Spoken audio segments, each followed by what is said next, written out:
ये richer series का final part है। जिन लोगों ने अभी तक पहले के पार्ट नहीं देखे सो प्लीज चैनल पर जाकर प्रीवियस पार्ट देखिए या फिर डिस्क्रिप्शन बॉक्स में प्रीवियस पार्ट्स के लिंक हैं, आप वहां से भी देख सकते हैं, तभी आपको ये मिस्ट्री समझ में आएगी। लास्ट एपिसोड में हम देखते हैं कि टील रिचर की गन और चाकू निकाल लेता है। जूनियर क्लाइनर कहता है कि अगर कोई होशियारी की तो तुम्हारे दोस्तों का भेजा उड़ा दूंगा। ऑस्कर पिकार्ड को कहता है कि मैं तुम्हें अपना दोस्त समझता था। पिकार्ड कहता है कि दोस्त से ज्यादा मेरे लिए पैसा अहमियत रखता है, तुमने और रिचर ने नाक में दम कर रखा है। फिर जूनियर क्लाइनर उसे रॉस्को का वीडियो दिखाता है। रॉस्को कहती है कि उसने मुझे और पॉल की फैमिली को बंदी बनाकर रखा हुआ है। क्लाइनर कहता है कि हम जो चाहते हैं वही करो। रिचर कहता है कि मैं नहीं करूंगा क्योंकि तुम उन्हें वैसे भी जिंदा नहीं छोड़ोगे। टील कहता है कि तुमने सही कहा, हम तुम्हें रॉस्को और ऑस्कर को मार डालेंगे, लेकिन पॉल की फैमिली अभी भी जिंदा बच सकती है।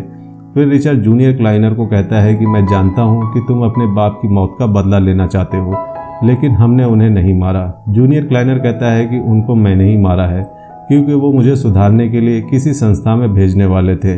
स्टीवेंसन, पीट जोंगलिक, तुम्हारी दोस्त मॉली बेथ और तुम्हारे भाई जो, इन सबको मैंने ही मारा है। अब तुम हमारा एक छोटा सा काम करो, पिकार्ड को साथ ले जाओ और पॉल को ढूंढकर हमारे पास ले आओ। अगर सुबह 6 बजे तक तुम्हारा फोन ना आया कि पॉल मिल गया है तो हम उन चारों लड़कियों को मार देंगे। पिकार्ड और रिचर उसे ढूंढने निकल जाते हैं। रिचर कहता है कि जब मुझे कुछ पता ही नहीं है तो मैं बेमतलब कहाँ गाड़ी घुमाता फिरूं। फिर पिकार्ड कहता है कि ये काम तुम्हारे अलावा कोई नहीं कर सकता। फिर वो एक रेस्टोरेंट में जाते हैं। रिचर उस इलाके का मैप निकालता है। फिर वो एक पेंसिल से उस पर निशान लगाता है कि अगर उसे खुद छुपना होता तो वो कहाँ कहाँ छुप सकता था। रिचर कहता है कि वो ऑगस्टा में है क्योंकि उसे गुंडों से दूर जाकर छिपना था, लेकिन इतना भी दूर नहीं कि मुसीबत पड़ने पर अपनी फैमिली के पास ना पहुंच सके। वो यहाँ से लगभग 1 घंटा दूर है। एक साधारण फैमिली मैन कभी भी अपनी फैमिली को छोड़कर दूर नहीं जा सकता। पिकार्ड कहता है कि कोई भी चालाकी मत करना वरना। रिचर कहता है कि वरना तुम मुझे अचानक से चाहे मार देना, लेकिन अगर मुझे पता हुआ कि तुम मुझे मारने वाले हो तो पूरी कायनात मिलकर भी तुम्हें मुझसे बचा नहीं सकती। फिर रिचर जानबूझकर पिकार्ड के ऊपर कॉफी गिरा देता है और एक फोक छुपा लेता है। फिर वहां से बाहर निकलकर वो फोक को पीछे वाले टायर में दे मारता है। उधर ऑस्कर को पुलिस स्टेशन पहुंचा दिया गया था और बेकर उससे अपनी खुन्नस निकाल रहा था। अब चलते चलते दिन ढल जाता है। रिचर कहता है कि एक टायर में हवा नहीं है, हमें चेक करना होगा। फिर वो गाड़ी किनारे लगाते हैं। पिकार्ड कहता है जल्दी से उतरो और टायर चेंज करो। अब गाड़ी की डिग्गी में पड़े थे हथियार, इसलिए रिचर एक गन उठा लेता है और दोनों गाड़ी के आजू बाजू छुप जाते हैं।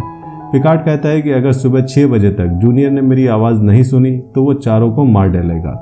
रिचर कहता है कि अगर तुमने मुझे गोली मारी तो तुम पॉल को कभी नहीं ढूंढ पाओगे। हम दोनों को एक दूसरे की ज़रूरत है, इसलिए कोई किसी को नहीं मारेगा।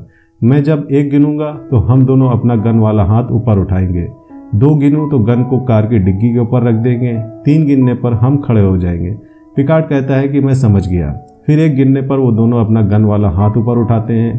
2 गिनने पर पिकार्ड तो गन रख देता है, लेकिन रिचर नहीं रखता। और 3 गिनने पर जैसे ही पिकार्ड खड़ा होता है रिचर उसे गोली मार देता है, क्योंकि रिचर को उन लड़कियों को बचाने के लिए इस नमूने की ज़रूरत नहीं थी। फिर रिचर पॉल को ढूंढ लेता है क्योंकि जब वो फौज में था तब उसने ऐसे बहुत से काम किए थे। रास्ते में रिचर पॉल को बताता है कि वो हम सबको मार डालना चाहते हैं, जैसे उन्होंने मेरे भाई को मारा था। फिर रिचर उसे बताता है कि ये सारे मर्डर क्लाइनर का बेटा कर रहा है, उसने तो अपने बाप को भी मार डाला है। फिर वो पॉल के घर के बाहर कार रोकता है और कहता है कि दूसरी गाड़ी की चाबी लेने मैं घर के अंदर जा रहा हूँ, तुम अंदर मत आना वरना लाशें देखकर घबरा जाओगे। दूसरी तरफ पुलिस स्टेशन में ऑस्कर के मोबाइल में एक मैसेज आता है। बेकर कहता है कि रुको, मैं तुम्हें पढ़कर सुनाता हूँ। उसमें लिखा है झुको और बचो। तभी रिचर तेज स्पीड में गाड़ी चलाकर लाता है और बेकर को ठोक देता है। रिचर कहता है कि चल छोटू, मैं तुझे लेने आया हूँ। इतने में वहाँ पॉल भी आ जाता है। फिर ऑस्कर हथियार वाली तिजोरी खोलता है और वो तीनों अपने कंफर्ट के हिसाब से हथियार चुनते हैं। फिर रिचर एक पाइप मांगता है ताकि इस कैन में पेट्रोल भर सके। इतने में वहाँ न्याली भी आ जाती है, वो भी अपने लिए एक गन निकाल लेती है। फिर वो सब बार्बर के घर जाते हैं। पॉल वहाँ उस अड्डे के अंदर का नक्शा बनाता है क्योंकि उन चारों में से इकलौता वही था जो वहाँ जा चुका था। फिर वो अनुमान लगाता है कि रॉस्को और उसकी फैमिली को कहाँ रखा गया होगा। फिर वो अड्डे के पास पहुँच जाते हैं और दूर से अच्छी तरह इसका जायजा लेते हैं। फिर वो सब अपने अपने हथियार उठा लेते हैं। रिचर पॉल को गन देता है और कहता है कि अगर तुरंत इस्तेमाल ना कर पाए तो ये बेकार है, ज़रूरत पड़ने पर बिना सोचे चला दो। फिर वो गाड़ी में से पेट्रोल निकालता है। रिचर को पेट्रोल की खुशबू बड़ी ही मज़ेदार लगती है ऑस्कर अपना सूट निकाल देता है क्योंकि वो उसे किसी के खून से रंगना नहीं चाहता था। रिचर्ड कहता है कि इतनी धमाकेदार बॉडी तुमने अब तक छुपाकर क्यों रखी हुई थी। ऑस्कर हवा में आ जाता है और गोदाम के अंदर रॉस्को अपना अंगूठा तोड़कर हथकड़ी रिलीज कर लेती है। फिर वो चार्ली को हौसला देती है और कहती है कि ऐसा कभी नहीं हो सकता कि रिचर्ड हार मान जाए, वो हमें बचाने ज़रूर आएगा। न्याली बहुत ही कमाल की निशानेबाज थी, वो गोदाम के बाहर खड़े 2 आदमियों को मार देती है। इतने में वहाँ रिचर्ड भी पहुँच जाता है। फिर वो गोदाम के एक बंद पड़े गेट के नीचे पेट्रोल डालने लगते हैं और पॉल कहता है कि आग लगाते ही हम सब अंदर जाएंगे, तुम जाकर अपनी फैमिली को बचाकर बाहर आ जाना। जब रिचर्ड आग लगाने वाला था तो ऑस्कर कहता है कि रुको, मुझे सिगरेट पीकर स्टाइल मारने दो। फिर सिगरेट पीकर ऑस्कर वहां आग लगा देता है और आग लगते ही अंदर भगदड़ मच जाती है। टील सबको आग बुझाने का ऑर्डर देता है। फिर रिचर्ड और ऑस्कर गोदाम के अंदर चले जाते हैं। फिर वहां पर वो सबको मारना शुरू कर देते हैं। पॉल अपनी वाइफ को आवाज़ देता है। उसकी वाइफ कहती है कि सामने के रूम से अपने बच्चों को बचाओ। रिचर्ड चार्ली और रॉस्को को खोलता है। अब रॉस्को भी गन उठा लेती है और अपने काम पर लग जाती है। सबसे ज़्यादा बंदे न्याली मार रही थी, जैसे वो भी बहुत टाइम से खून की प्यासी थी। रॉस्को चार्ली को बाहर उसके पति के पास भेज देती है। वो अपने हस्बैंड पॉल से मिलकर बहुत खुश होती है। तभी वहाँ पिकार्ड भी आ जाता है। वो अब तक मरा नहीं था, बल्कि घायल ही हुआ था। वो ऑस्कर के ऊपर गोलियां चलाता है। टील रॉस्को के ऊपर हमला कर देती है। रॉस्को तो बस टील को मारना चाहती थी क्योंकि उसने उसके पिता समान अंकल ग्रे को मार दिया था। फिर वो टील को मार देती है। उधर पिकार्ड भी ऑस्कर को खूब मार रहा था, लेकिन ऑस्कर भी उसे मार देता है और अंदर बहुत ज़्यादा धुआं हो गया था। इसलिए ऑस्कर, रॉस्को और न्याली उस बिल्डिंग से बाहर आ जाते हैं, लेकिन रिचर्ड का कहीं भी अता पता नहीं था। अंदर रिचर्ड और जूनियर क्लाइनर दोनों में हाथापाई चल रही थी। क्लाइनर अपना पूरा जोर लगा देता है रिचर्ड को मारने के लिए, लेकिन रिचर्ड उसे आग में फेंक देता है। फिर रिचर्ड वहाँ से बाहर आ जाता है। कमाल की बात तो ये थी कि वो सब सेफली बाहर आ गए थे। अब न्याली वापस शिकागो लौट गई थी। ये मैसेज पढ़कर रिचर्ड अपने फ़ोन को तोड़ देता है क्योंकि उसे किसी फ़ोन की ज़रूरत नहीं थी। उसे अपने भाई जो की याद आती है, जो अक्सर उसे अपना स्वभाव ठंडा रखने के लिए कहा करता था। अगर रिचर्ड अपना स्वभाव ठंडा रखता तो वो आज अपने भाई का मौत का बदला नहीं ले पाता। रॉस्को उससे पूछती है कि अब तुम क्या करोगे। रिचर्ड कहता है कि हज़ारों साल पहले 2 तरह के लोग हुआ करते थे। एक वो जो तंबू लगाकर रहा करते थे, दूसरे वो जो दर दर भटकते थे। मुझे यकीन है कि मैं उन भटकने वालों का वंशज हूँ। फिर रॉस्को उसको अपना मोबाइल नंबर लिख कर देती है और कहती है कि कभी याद आए तो फ़ोन कर लेना। फिर रिचर्ड वहाँ की बेस्ट बीच पेस्ट्री खाने के लिए उसी रेस्टोरेंट में जाता है। आज से पहले उसने जितनी बार भी इसे खाने का ट्राई किया वो खा नहीं पाया।